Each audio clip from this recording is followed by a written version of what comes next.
Bom, pessoal, nós estamos no capítulo 28º, que é o Bom Ladrão, né? Onde nós paramos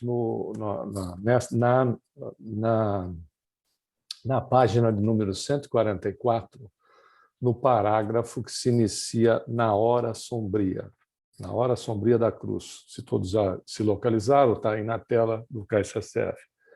Vale a pena, nós acho que já fizemos aqui uma observação sobre uma obra, mas talvez vamos só reforçar. Para quem quiser, tem um livro do professor José Herculano Pires, cujo título é Barrabás. É uma análise deste evento, né, esse evento de Jesus, aonde ele vai tocar também no assunto dos chamados dois ladrões. Na realidade, a penalidade máxima, que era a crucificação, que era uma penalidade, uma pena capital infligida pelos romanos, não era uma prática dos nossos irmãos judeus, era dos romanos. Como ele era o conquistador, ele colocava. Ela era dada para indivíduos que prejudicassem, atentassem contra o cidadão romano ou contra o Estado romano. Era a maior pena existente, né? E, no caso desses dois que estavam crucificados junto com Jesus, eu me lembro que o nome era Dismas, o outro eu não me lembro.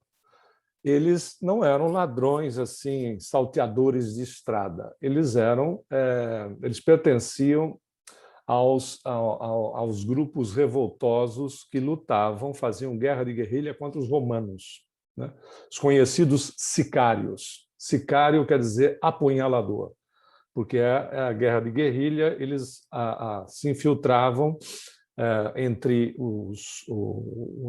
no meio do povo e atacavam alguns soldados que podiam estar isolados, ou então, quando a coluna passava, eles atacavam o último ou os últimos soldados da coluna.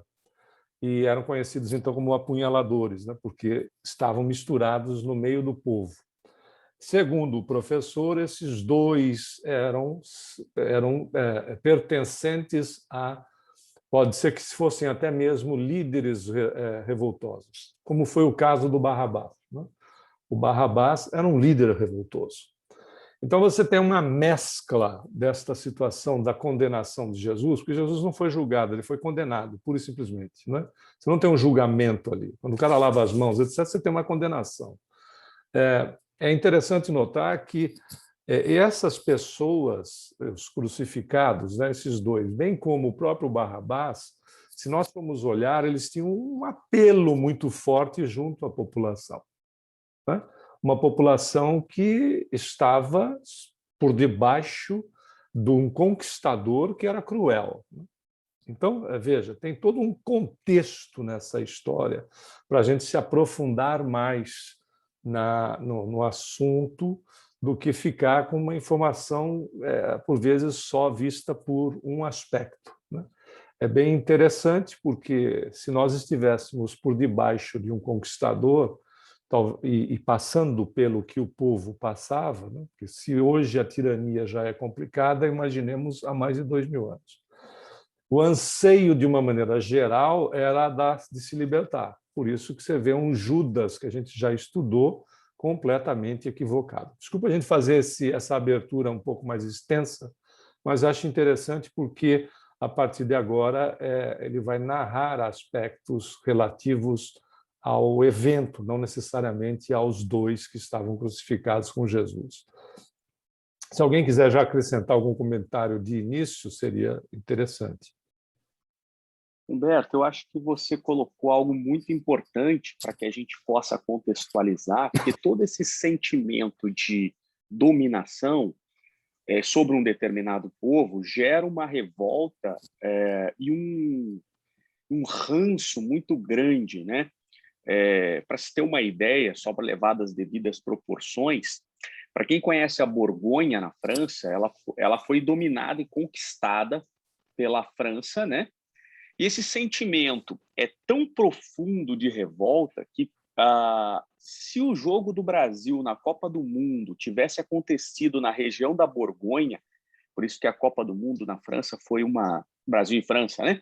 Foi uma arquitetura tão grande que, se ele tivesse acontecido lá, os franceses da Borgonha estariam com a camiseta do Brasil. Há uma probabilidade muito grande disso acontecer, porque É todo verdade. povo dominado tem um sentimento de revolta sobre o dominador, né?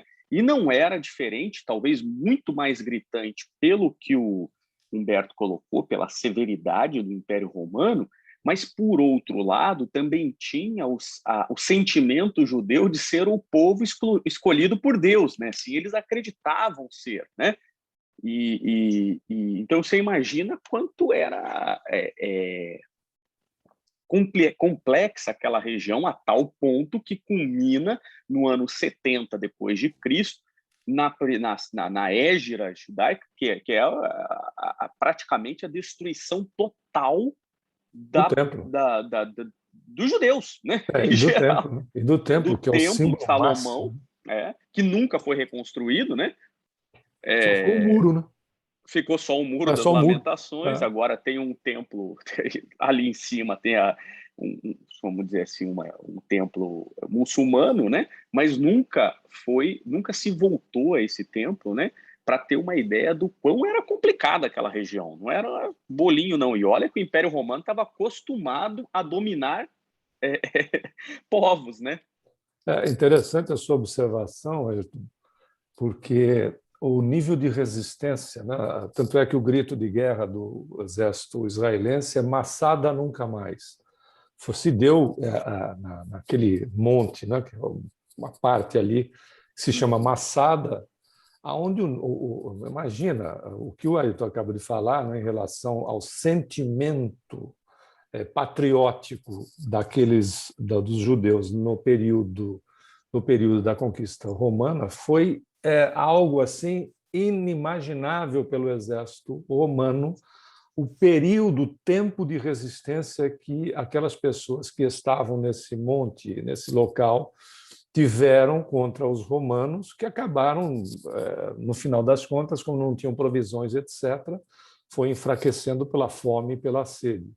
Mas foi espantoso, né? Espantosa a resistência e o período da resistência, por um exército extremamente bem preparado, etc., que era o exército romano, considerado, até depois de muito tempo, ainda imbatível. É interessante esse nível de patriotismo dos indivíduos.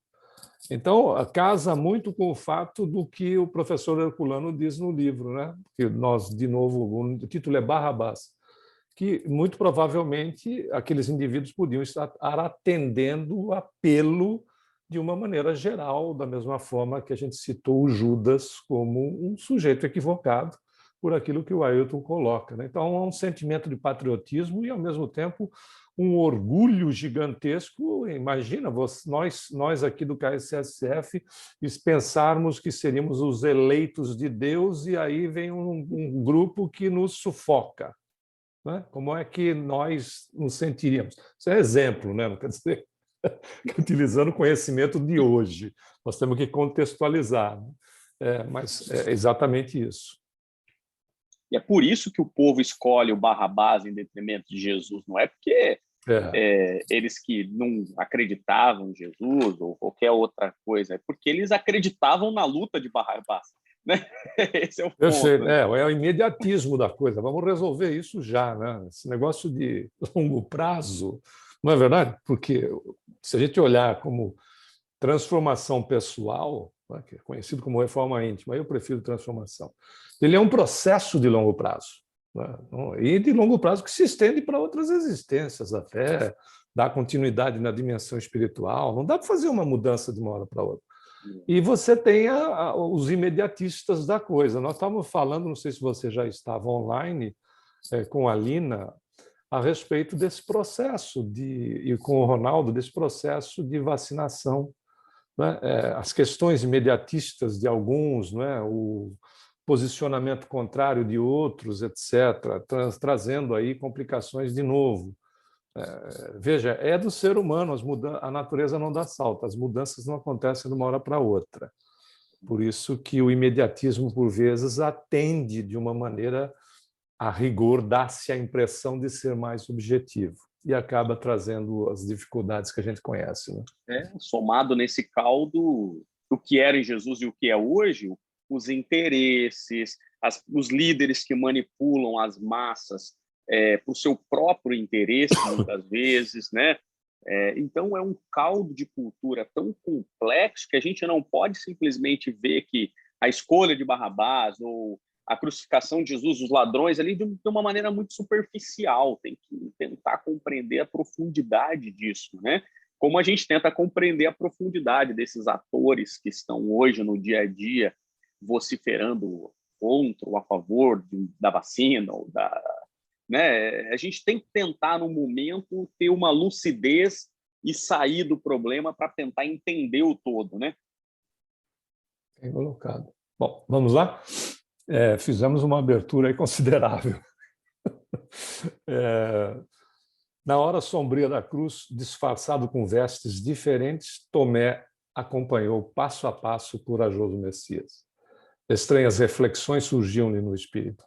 Sua razão de homem do mundo não lhe proporcionava elementos para a compreensão da verdade toda. Onde estava aquele Deus amoroso e bom, sobre quem repousavam as suas esperanças?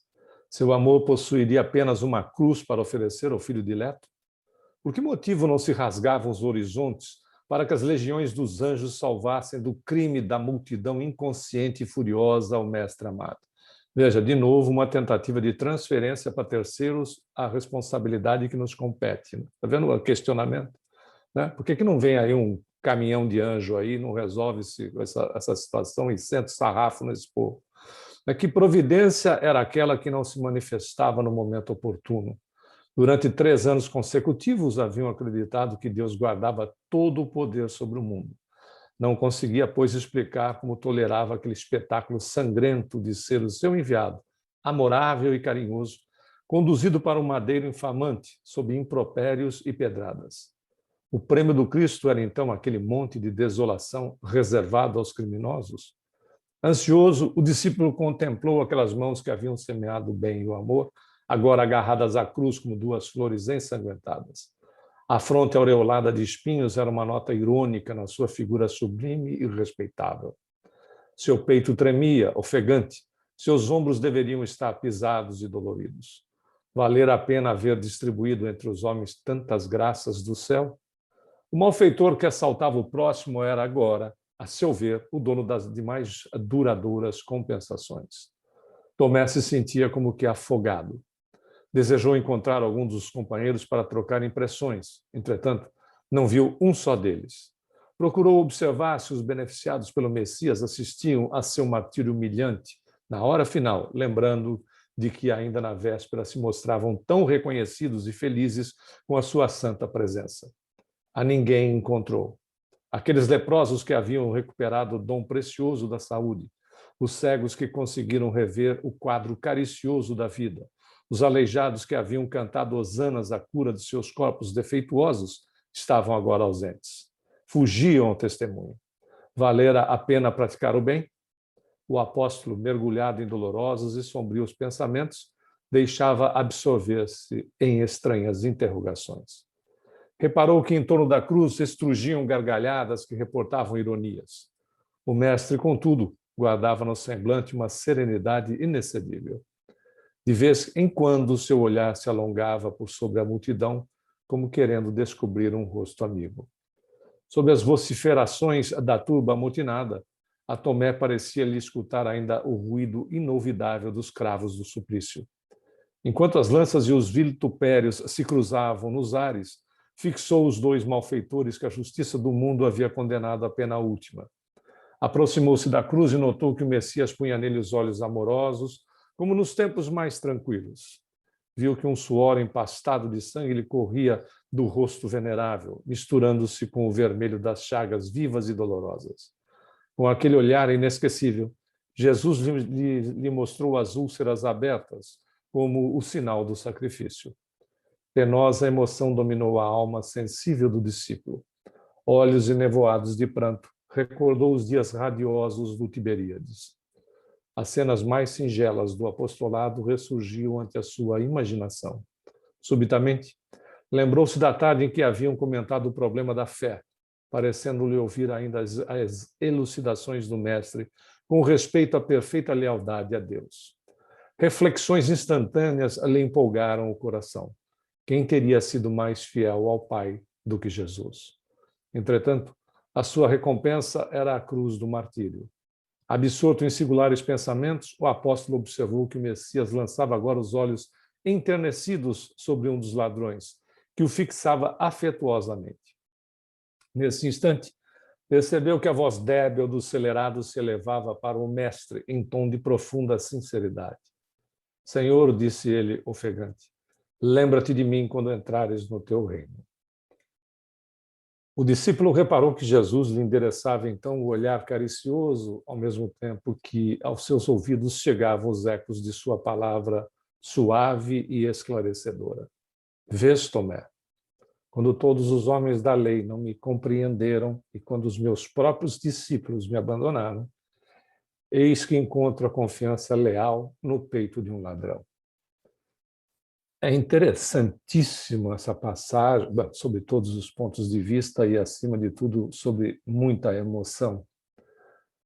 Acreditamos que para todos nós, a possibilidade de Jesus não ter articulado uma palavra para Tomé, mas mentalmente ter influenciado a recordação do discípulo e ter mandado esta frase, inclusive, junto com aquilo que havia feito sobre a situação de mentalmente colocá-lo de volta naquele momento da recordação do Tiberíades e tal, mentalmente ter mandado esta frase que, às vezes, a gente, na clareaudiência, tem a sensação de estar ouvindo pelos ouvidos físicos. Seja de que maneira for, sem sombra de dúvida, o ensinamento de Jesus é, assim, no registro de Humberto de Campos, muito mais completo do que aquilo que a gente tem registrado na história. Tem mão levantada aí, não tem, Lina? Eu queria fazer duas observações apenas. Primeira, para lembrar que a gente entrou numa discussão sobre a possibilidade que nenhum homem estava acompanhando Jesus no martírio, e aqui está a prova mais do que viva que estava, né? Tomé estava. E João, que a gente sabe que também estava. Então, veja como a leitura de cada um, às vezes, é uma verdade parcial, né? Tomé diz que procurava um rosto amigo e não encontrou. Mas a gente sabe que João estava lá. Então, provavelmente, Tomé não estava conseguindo enxergar outros companheiros que talvez também lá estivessem, né? Então, é importante, só quando a gente fecha uma questão, tomar muito cuidado antes de fechá-la, né? Porque é algo que a gente, primeiro, tem apenas resquício de parte da história, né? E, muitas vezes, a parte da história é contada por aqueles olhos, não que sejam mentirosos, é apenas que ele está vendo a verdade pelo seu prisma, né? Então, provavelmente, dentro daquela multidão de pessoas que queriam ver Jesus crucificado, porque o mal sempre chama muita atenção até hoje, né? Então, aquela multidão que provavelmente era contrária a Jesus, ou se queria vê-lo crucificado, também estavam lá, além de Maria. Quer dizer, ele com certeza Maria ele conhecia, Maria Madalena, quer dizer, Tomé não encontrou nenhum rosto amigo porque ele estava aflito. Quantas vezes em problemas a gente também não consegue ver uma solução. Então, é a visão de Tomé sobre a crucificação. Então, a gente sabe que provavelmente muitos companheiros ali estavam também com as suas dores sofrendo. Acho que esse é o primeiro ponto para a gente observar, que a gente encerra, acho que talvez um pouquinho aquela discussão do passado. A outra que eu queria observar, veja a observação de Tomé, que talvez seja a nossa, mas pelo menos é a minha. Muitas vezes, perante a vicissitude da vida, as dificuldades que nos afligem, a primeira pergunta que nos vem é: vale a pena praticar o bem? Essa é a primeira, quer dizer, eu estou fazendo tudo isso, caminhando nas pegadas do Cristo, pelo menos tentando, e só acontece desgraça na minha vida, ou, né, enfim. E aí a gente talvez questione se vale a pena. E com certeza vale, né? É só um momento de desespero e de angústia emocional, né? Não é racional esse momento. Mas acho que é a pergunta de todos nós, né? Isso que eu acho interessante, ou pelo menos a mim. Eu achei interessante os dois aspectos que você abordou. O primeiro, por exemplo, se nós estivéssemos lá com o medo que as pessoas sabiam do que os romanos eram capazes, uma situação, poderia ter outras pessoas lá, mas com certeza ninguém estava de cabeça baixa, estava atrás de outros mais assim ansiosos para ver a cena, né? Poderia, eu concordo com você, poderia ter outros, sim, que não iam ficar expostos diante de uma situação tão complicada como o próprio Pedro, não é? Não se expôs na hora que foi lá apontado, seja uma, duas, 10 vezes, pouco importa. Né? Fala assim 3 vezes, pouco importa. É uma realidade. O estar comprometido com um indivíduo que estava carregando uma cruz, que era a pena capital do Estado dominante. Imagina que situação, né, das pessoas que poderiam, com certeza eu concordo com você, deviam ter outros, que não foram vistos, evidentemente, até porque podiam até estar posicionados atrás daqueles mais, né, exagerados nas suas manifestações. Esse é um aspecto bastante interessante dessa sua observação. A segunda que você toca, eu achei também muito importante. Só considerar o seguinte: se nós não estivéssemos nas pegadas de Jesus, cada um dentro das suas possibilidades, na hora que essa prova chegasse, né, ou na hora que a prova chega, qual seria a nossa situação? Não é verdade? Sim, com certeza. Como é que nós estaríamos? Porque se no cristianismo, né, no espiritismo, no cristianismo redivivo, a gente toma a paulada, faz o questionamento, mas a questão principal é: nós temos um processo de sustentação. Se a gente não tivesse isso, como é que seria a recepção da prova?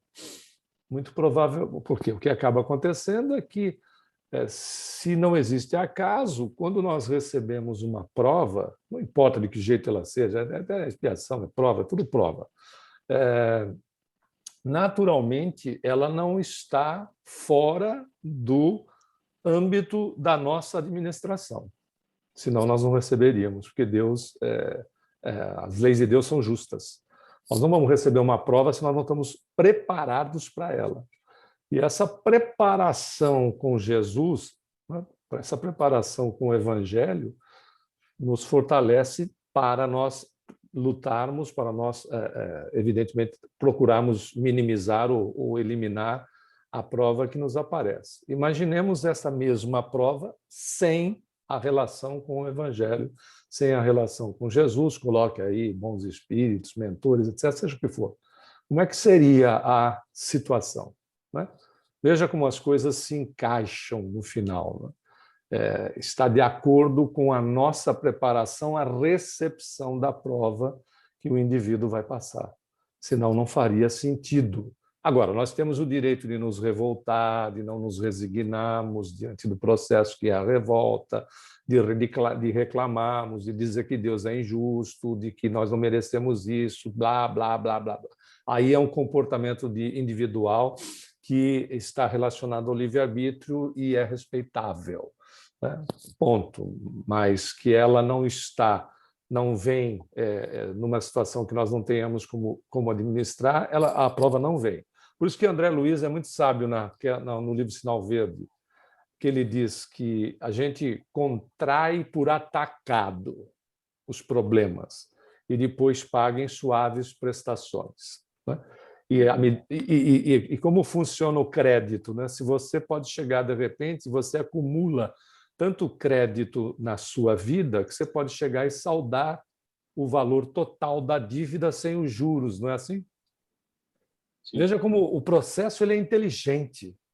Ele é inteligente e ele é misericordioso, porque como acontece numa dívida, a gente faz a dívida, mas de repente passa a ter um salário melhor, né? Ou seja, os nossos negócios dão certo, a gente tem lá os juros que vão sendo cobrados, a gente chega lá e diz, eu quero liquidar. Quero liquidar, então liquida, tira os juros, correção, etc. E a gente fica livre daquele processo. Ora, se isso é uma verdade no nosso mundo, no nosso nível evolutivo, imaginemos para as leis de Deus. Percebe que como tudo funciona inteligentemente e misericordiosamente. Ronaldo. Ô, Humberto, eu acho isso muito interessante você estar falando, porque isso diz muito a respeito desse momento da pandemia que nós estamos vivendo hoje. Essa pandemia não chegaria até nós se nós não pudéssemos passar por ela. E muitas provas como essa que nós estamos passando é desse momento de passando de um mundo, né, de provas e expiações para um mundo de regenerativo. Então, tem muito a ver isso. Essa semana eu escutei isso de um palestrante espírita e realmente faz sentido. Nós nunca fabricamos uma vacina tão rápido e tão eficaz como nós fizemos dessa vez, a ponto das próprias pessoas duvidarem da eficácia da vacina. Não é? Acho muito interessante isso. Eu ouvi, você tocou nesse ponto, eu ouvi uma palestra do Andrei Moreira, nesse Cimesp que eles estão fazendo esse ano virtualmente. Ele falou que em 2001 ele estava numa casa espírita e a comunicação psicofônica de um mentor ou de um espírito, acho que era de um espírito normal, disse o seguinte: eu não queria estar reencarnado como vocês estão neste período que virá pela frente. Olha que coisa interessante. No entanto, esse período de dificuldades que virá, ou que virão. No entanto, se você está reencarnado, é porque você é competente para estar neste período. Quer dizer, o espírito deve ter recebido alguma informação de que, claro, pandemia nós já tivemos muitas, nós tivemos epidemias e pandemias e teremos outras, né, que ninguém se engane. Mas o fato é, ele deve ter recebido algum tipo de informação e disse, olha, eu não queria estar reencarnado aí, não queria estar na pele de vocês nesse período que vem aí. Mas se você está aí, significa que você tem capacidade para estar, senão não estaria. Né? Porque Deus é misericórdia e como Ele não vai dar a cruz mais pesada para quem não possa carregar, evidentemente, quem não estivesse devidamente preparado, pode ser que estivesse aí, estagiando em outra dimensão, etc., mas não necessariamente envolvido diretamente. Eu acho que o Ronaldo faz uma outra observação importante para todos nós. Essa questão de desenvolvimento de vacina, que demorava décadas, etc., nós temos que entender uma coisa. A ciência evoluiu. Né? O que você fazia transporte de avião, que você atravessava um país, você precisava ir fazendo estágio, né? Ou seja, em 1965, quando o Chico foi do Brasil para os Estados Unidos, a viagem demorava muito, porque tinha que ir parando para reabastecer, etc, etc, etc. Hoje você pega um voo direto de São Paulo, né? Usando São Paulo como referência, São Paulo, Miami ou São Paulo, Nova York. Veja, o mundo mudou, não é mais essa história de que não, precisamos esperar 30 anos. Esperar 30 anos o desastre está feito. Nós temos que sair, parar de fazer esse anacronismo, analisar situações, ao contrário, né? Analisar, não é anacronismo, porque aí é analisar o conhecimento de hoje no passado, que não funciona. Né? Não dá para trazer o conhecimento de 100 anos atrás para agora, porque em todos os aspectos, o ser humano evoluiu, em todos. Agora, não querer evoluir mentalmente, ficar naquela condição tacanha de 100 anos atrás, cada um vive o tempo que quiser, porque o tempo é mental, não necessariamente do jeito que a gente mede. Então, que cada um se divirta do jeito que achar que deve. Você vê que até rimou, né? Somado a isso, a gente não pode esquecer que o conhecimento é acumulativo. Então, aquilo que se demorou 15 anos para se desenvolver, hoje é 1 segundo para você puxar aquele conhecimento no computador. Então, não é que a vacina se desenvolveu rapidamente porque o conhecimento Agora, aquele conhecimento acumulado ao longo do tempo, hoje ele já está incorporado dentro dos processos. Então, é uma mediocridade, muitas vezes, se acreditar que tem que começar do zero para a fabricação de uma vacina. Pô, não, eu tenho que esquecer tudo que foi desenvolvido até agora para a gente produzir uma nova linha de medicamento. Além disso, essa questão de RNA e tudo, só para entrar nessa questão, isso já estava há muito tempo sendo desenvolvido para os quimioterápicos e doenças autoimunes, né? Existe uma linha toda hoje de quimioterápicos autoimunes, que caríssimos, por sinal, mas porque a tecnologia ainda está em desenvolvimento. Mas mesmo quando eu saí do Brasil, em que eu estava entranhado nessa discussão muito mais a fundo do que hoje, a gente já falava de linhas de quimioterápicos, por exemplo. Para quem não sabe, eu advogo ainda para o sistema Unimed, né? Advoguei internamente para o sistema Unimed. Eu brinco, eu sei tanta coisa de quimioterápico, que Folfox com Folfir em primeira linha, Erbitux na segunda linha de tratamento, é tratamento experimental. Agora, Folfir com Folfox e Erbitux não é, né? Eu nunca vi um Erbitux na minha vida, eu só sei teoricamente.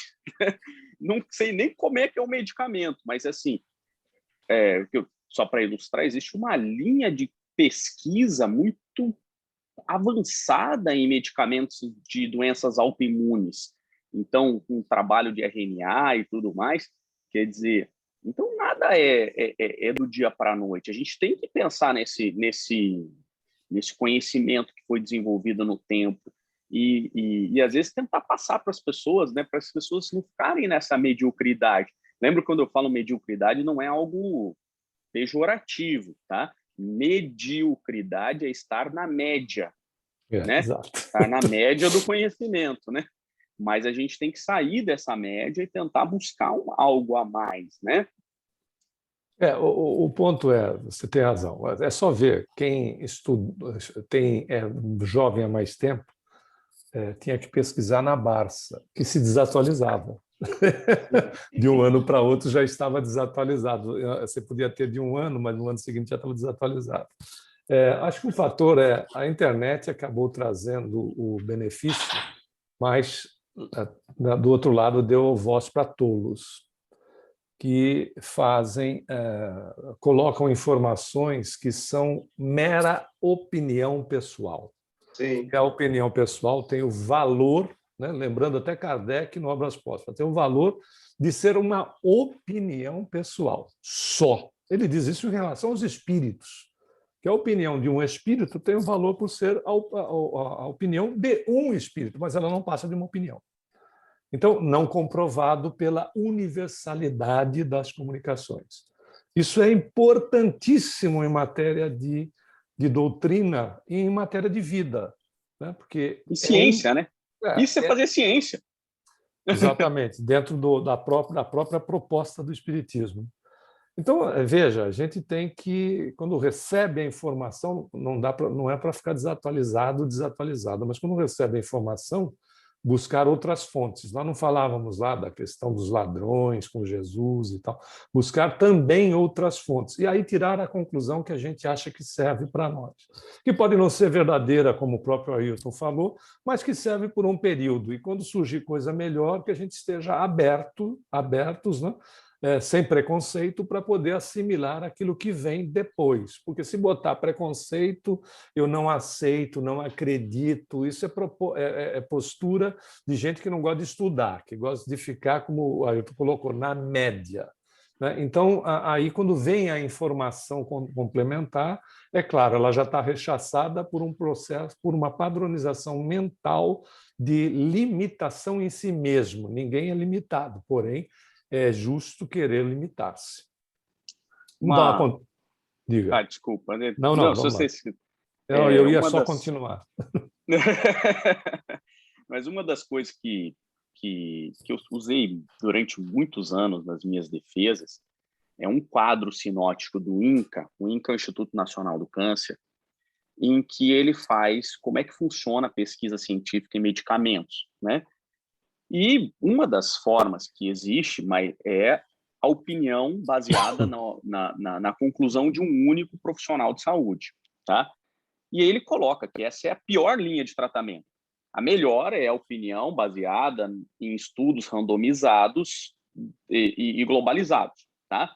Então, quando você tem, por exemplo, um determinado médico falando que determinado medicamento ele é bom para isso, para COVID e tal, essa é uma linha de tratamento, mas é a pior que existe. E aí eu quero fazer um paralelo com a doutrina espírita, né? Eu estou chegando porque a doutrina espírita não deixa de ser ciência. E foi exatamente o que Kardec colocou. A pior forma de comunicação dos espíritos é a baseada naquela informação que veio num único médium, de um único espírito. Quer dizer, e foi assim que Kardec cientificou a doutrina espírita, porque ele coloca as respostas no livro dos espíritos baseado em estudo randomizado, entre aspas, né, fazendo um paralelo simplório, né? Mas no estudo randomizado da comunicação de diversos espíritos em diversos lugares do mundo. Quer dizer assim, então, esse é o jeito de se fazer ciência. E a gente pode usar isso para o espiritismo, para a medicina, para o direito, para qualquer coisa que você queira cientificar. Ou seja, a opinião pautada em estudos baseados em evidências, fase 1, fase 2, fase 3, fase 4, se possível, né? Porque às vezes não é possível, mas dentro disso. Então, isso tudo tem que pautar a gente quando a gente vai falar sobre medicina, sobre vacina, sobre espiritismo, qualquer coisa que esteja relacionada à ciência, a gente tem que estar pautado. Essa é uma opinião de quem? Não, essa é a opinião do Ayrton lá. Puxa, que legal. O Ayrton é o quê na ordem do dia? Não, ele é cara que acha que sabe alguma coisa. Assim, legal, vou considerar apenas como opinião do Ayrton. Não, essa é a opinião da espiritualidade que veio de Kardec, de um estudo pautado na opinião de diversos espíritos, com um médium como Chico Xavier validando, com um espírito como Humberto de Campos validando. Assim, opa, então essa é uma informação que eu preciso acreditar que ela é bem melhor e mais precisa do que a opinião do Ayrton. Eu não estou desmerecendo a opinião do Ayrton, mas dentro de uma análise científica, ela é uma mera opinião de um cara que pode ser que estude, pode ser que não, pode ser, mas é só a opinião dele, né? E não há problema das pessoas darem a opinião. A gente só tem que dizer que essa é a minha opinião, baseado no meu conhecimento, e só isso. Isso não é a verdade absoluta, porque nem no maior nível de cientificismo a gente tem a verdade absoluta, porque nem todas as verdades são nos reveladas na doutrina. Então, a gente nem tem essa verdade absoluta, por mais precisa que ela possa parecer, né? É isso que, às vezes, as pessoas não estão conseguindo separar hoje em qualquer assunto científico. E a gente não pode deixar que a nossa doutrina, que somos hoje os guardiões dessa doutrina maravilhosa, né, caia em descrédito porque o Ayrton quer botar a opinião dele e ele quer dizer que a opinião dele é a melhor de todas do mundo. Mesmo que conflite com o livro dos espíritos, vamos colocar no sentido metafórico, né? Lamentavelmente, o que você observou agora, lamentavelmente, são poucos aqueles que dizem segundo a minha opinião, né? Lamentável. Por isso que é incrível, né? Você tem aceitação dentro do nosso meio ainda de Jean-Baptiste Roustan, sendo que o trabalho que ele apresentou foi feito por uma única médium, com todas as situações a serem questionáveis. Mas o fato é, quem quiser pode procurar na história do Espiritismo, você encontra... É interessante notar, né? Você deixa da universalidade para ficar com opinião. Como o Ayrton disse, eu gosto muito de Lacordaire, que diz o seguinte: eu não aceito nada do que você falou, mas vou defender o direito da tua opinião até a morte. Que é interessante. Tem o direito da opinião, mas Voltaire, né? Voltaire, perdão. Voltaire, só confundir os espíritos. Aí tem o direito da opinião, mas não passa de uma opinião, com todo o direito que a pessoa tem. Vamos lá? Inquieto, o discípulo meditou na lição recebida e horas a fio contemplou o espetáculo doloroso até o momento em que o mestre foi retirado da cruz da derradeira agonia. Começava então a compreender a essência profunda dos seus ensinos imortais. Como se o seu espírito fosse transportado ao cume de alto monte, pareceu-lhe observar daí a pesada marcha humana. Viu conspícuos homens da lei sobraçando os livros divinos. Doutores enfatuados de orgulho passavam erectos, exibindo os mais complicados raciocínios. Homens de convicções sólidas integravam o quadro, entremostrando a fisionomia satisfeita. Mulheres vaidosas ou fanáticas lá iam, igualmente, revelando seus títulos diletos. Em seguida, vinham os diretamente beneficiados pelo Mestre Divino. Era a legião dos que se haviam levantado da miséria física e das ruínas morais. Eram os leprosos de Jerusalém, os cegos de Cafarnaum, os doentes de Sidom, os seguidores aparentemente mais sinceros, ao lado dos próprios discípulos que desfilavam envergonhados e se dispersavam indecisos na hora extrema. Possuído de viva emoção, Tomé se pôs a chorar intimamente. Foi então que presumiu escutar uns passos delicados e quase imperceptíveis. Sem poder explicar o que se dava, julgou divisar a seu lado a inovidável figura do mestre, que lhe colocou as mãos leves e amigas sobre a fronte atormentada, repetindo-lhe ao coração as palavras que lhe havia endereçado da cruz. Vês, Tomé, quando todos os homens da lei não me compreenderam e os próprios discípulos me abandonaram, eis que encontro a confiança leal no peito de um ladrão. Vamos começar agora o 29, os 500 da Galileia. Depois do Calvário, verificadas as primeiras manifestações de Jesus no cenáculo singelo de Jerusalém, apossara-se de todos os amigos sinceros do Messias uma saudade imensa de sua palavra e de seu convívio. A maioria deles se apegava aos discípulos, como querendo reter as últimas expressões de sua mensagem carinhosa e imortal. O ambiente era um repositório vasto de adoráveis recordações. Os que eram agraciados com as visões do Mestre se sentiam transbordantes das mais puras alegrias. Os companheiros inseparáveis e íntimos se entretinham em longos comentários sobre as suas reminiscências inapagáveis. Foi quando Simão Pedro e alguns outros salientaram a necessidade do regresso a Cafarnaum para os labores indispensáveis da vida. Em breves dias, as velhas redes mergulhavam de novo no Tiberíades por entre as cantigas rústicas dos pescadores. Cada onda mais larga e cada detalhe do serviço sugeriam recordações sempre vivas no tempo. As refeições ao ar livre lembravam o contentamento de Jesus ao partir o pão. O trabalho, quando mais intenso, como que avivava a sua recomendação de bom ânimo. A noite silenciosa reclamava a sua bênção amiga. Embebidos na poesia da natureza, os apóstolos organizavam os mais elevados projetos com relação ao futuro do Evangelho. A residência modesta de Cefas, obedecendo às tradições dos primitivos ensinamentos, continuava a ser o parlamento amistoso, onde cada um expunha os seus princípios e as suas confidências mais recônditas.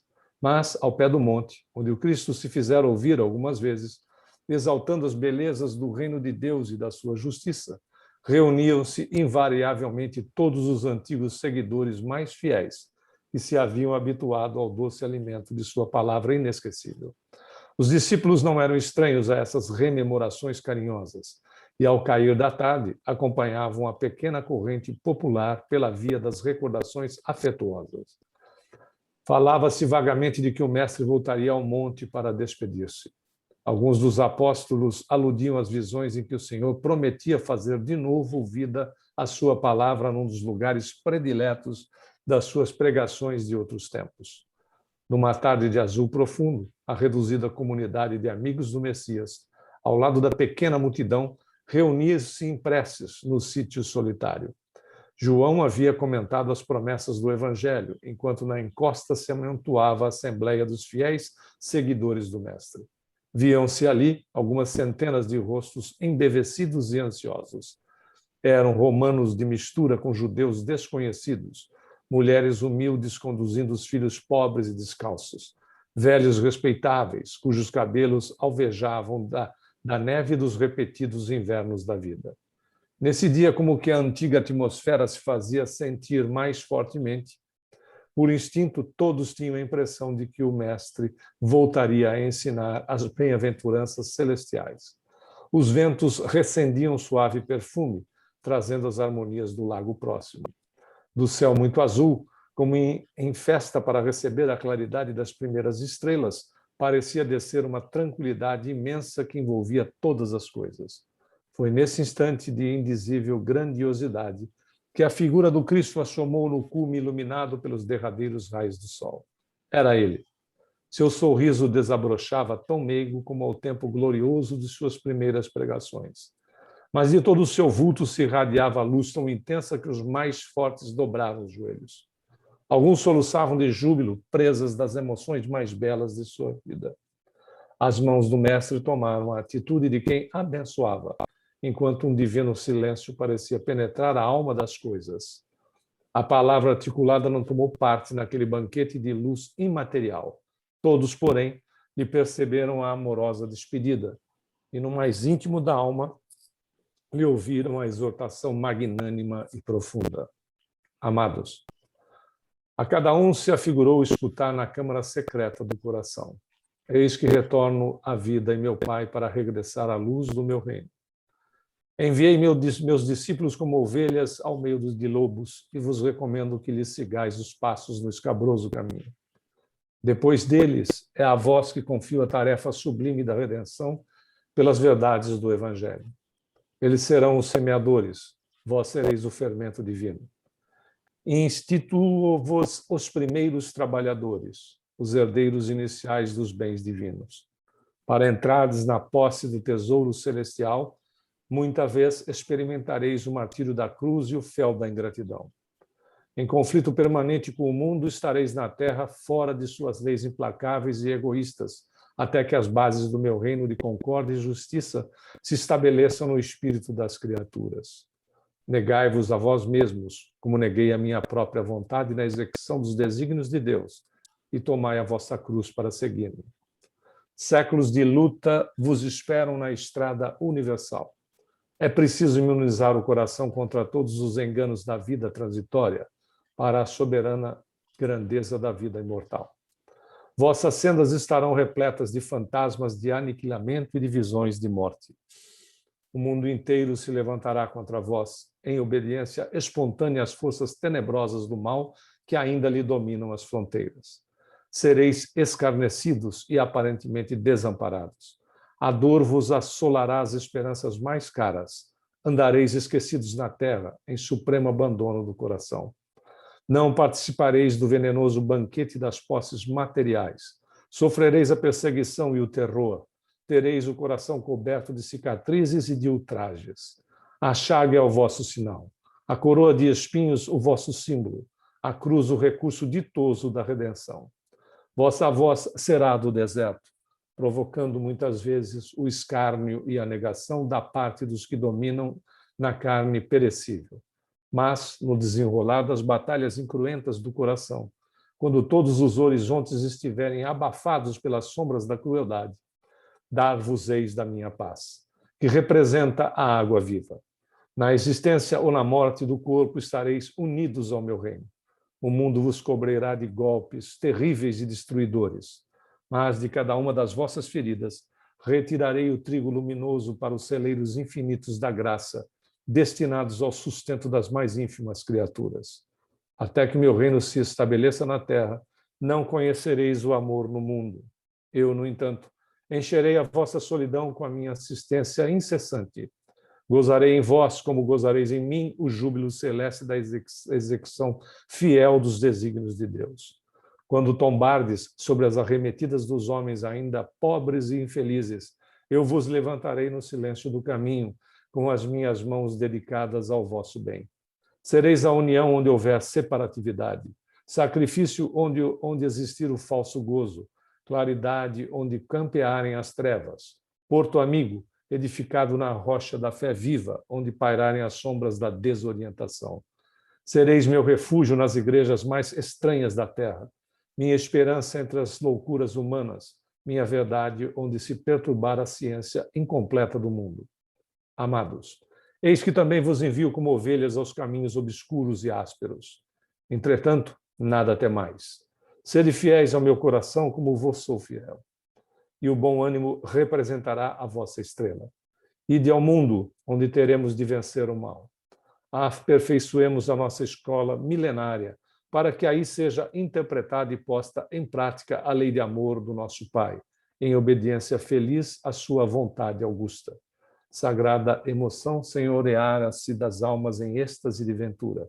Foi então que observaram o Mestre, rodeado de luz, como a elevar-se ao céu em demanda de sua gloriosa esfera do infinito. Os primeiros astros da noite brilhavam no alto como flores radiosas do paraíso. No Monte Galileu, 5 centenas de corações palpitavam arrebatados por intraduzível júbilo. Velhos trêmulos e encarquilhados desceram a encosta, unidos uns aos outros, como solidários para sempre, no mesmo trabalho de grandeza imperecível. Anciãs de passo vacilante, coroadas pela neve das experiências da vida, abraçavam-se às filhas e netas, jovens e ditosas, tomadas de indefinível embriaguez d'alma. Romanos e judeus, ricos e pobres, confraternizavam, felizes, adivinhando a necessidade de cooperação na tarefa santa.